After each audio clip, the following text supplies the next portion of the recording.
Hey guys, Jacqueline here, PJ Mortgage, making mortgage simple as making a peanut butter and jelly sandwich.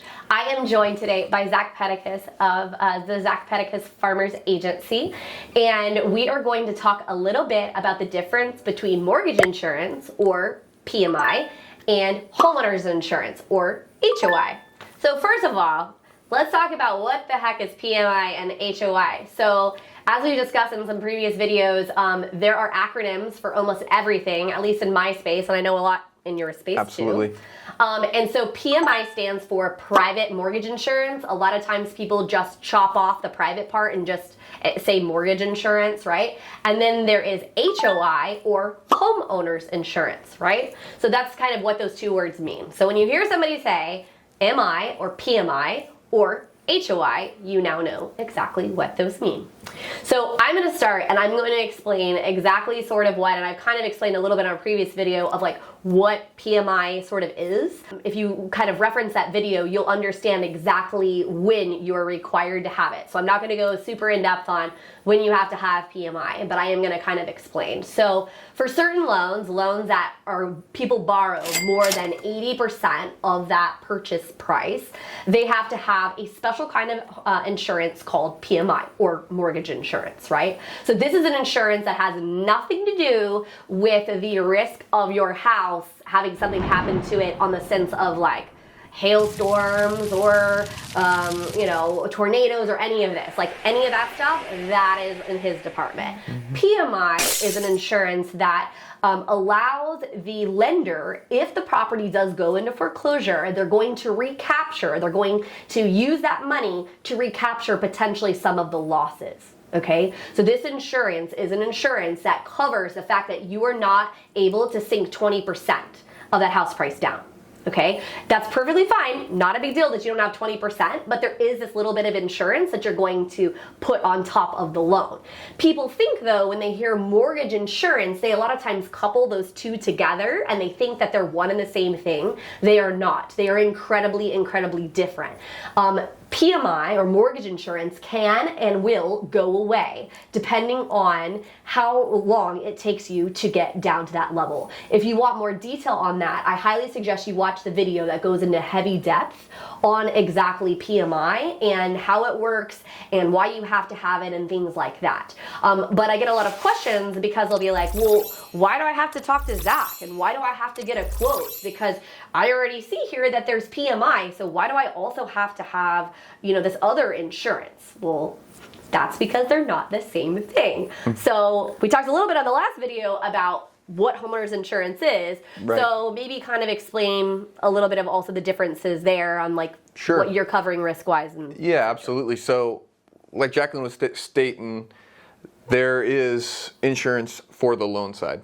Then we have insurance on the home side. So my main goal is to get you covered properly and with the best coverage that I can for the best price. So I want to make sure that I have your dwelling covered, which the dwelling is basically the studs of your house, the main rooms of your house. Then we have our personal property. So that's anything inside the house, whether it's your dishes, your jewelry, your TVs on the wall, anything like that's personal property. Yep. We also have separate structures, so that's any fences that you have or any gazebos or something else that you may have in your yard. We want to get that covered. We also want to make sure that we have anything that inside of the home that is of high value, we can schedule that out to make sure that that's properly covered as well.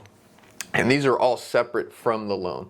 And the main thing that the lender needs from us as the insurance, the homeowners insurance side, is to make sure that that dwelling coverage is up to the amount of that loan. Yep. Because the bank wants to have enough money there in the event of a total loss that you have $500,000 of dwelling coverage. So that's how much you'll pay out if in the event of a total loss, that the bank will then be able to get their money back in the event of that total loss. Yeah. So that's the main thing why there is mortgage insurance, and then my insurance from the homeowner side is because the bank is trying to make sure that they're covered on both sides, and as you as the consumer, you want to make sure that you're covered on both sides as well. Yeah, well, and it's very important to note, guys, that as far as like the mortgage company is concerned itself, like we have what we require as a minimum. That's not necessarily what you actually need. So sometimes you need more than that amount, right? And that's where, again, that finding your true professional and somebody that you can trust is very important, because they're going to kind of talk you through it, right? They're going to ask you extra questions, because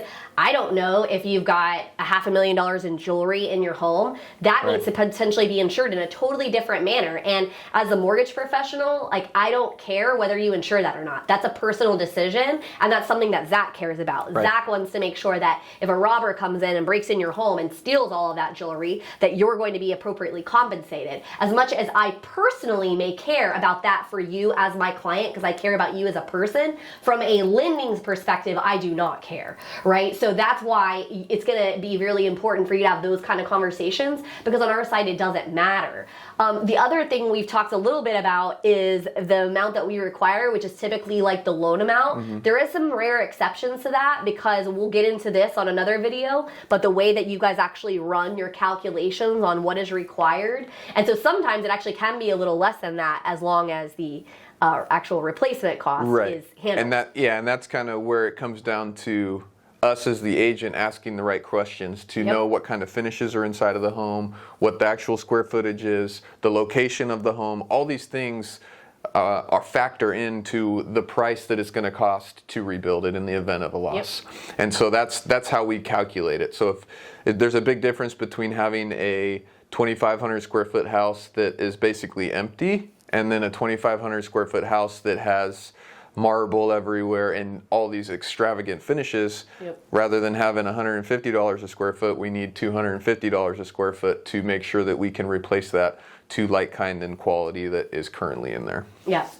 So this hopefully gave you kind of an understanding of the differences, because I get a lot of questions surrounding it. People are confused. They see two different kinds of insurances on their loan estimate or on another document, and they're like, wait a minute, I'm confused. Why do I have to have homeowners insurance and private mortgage insurance? And remember, private mortgage insurance is not always required, but in the cases that it is required, yes, you will see both kind of insurances. They're completely and totally different, and hopefully this video kind of helped you understand what the differences are and why they're needed.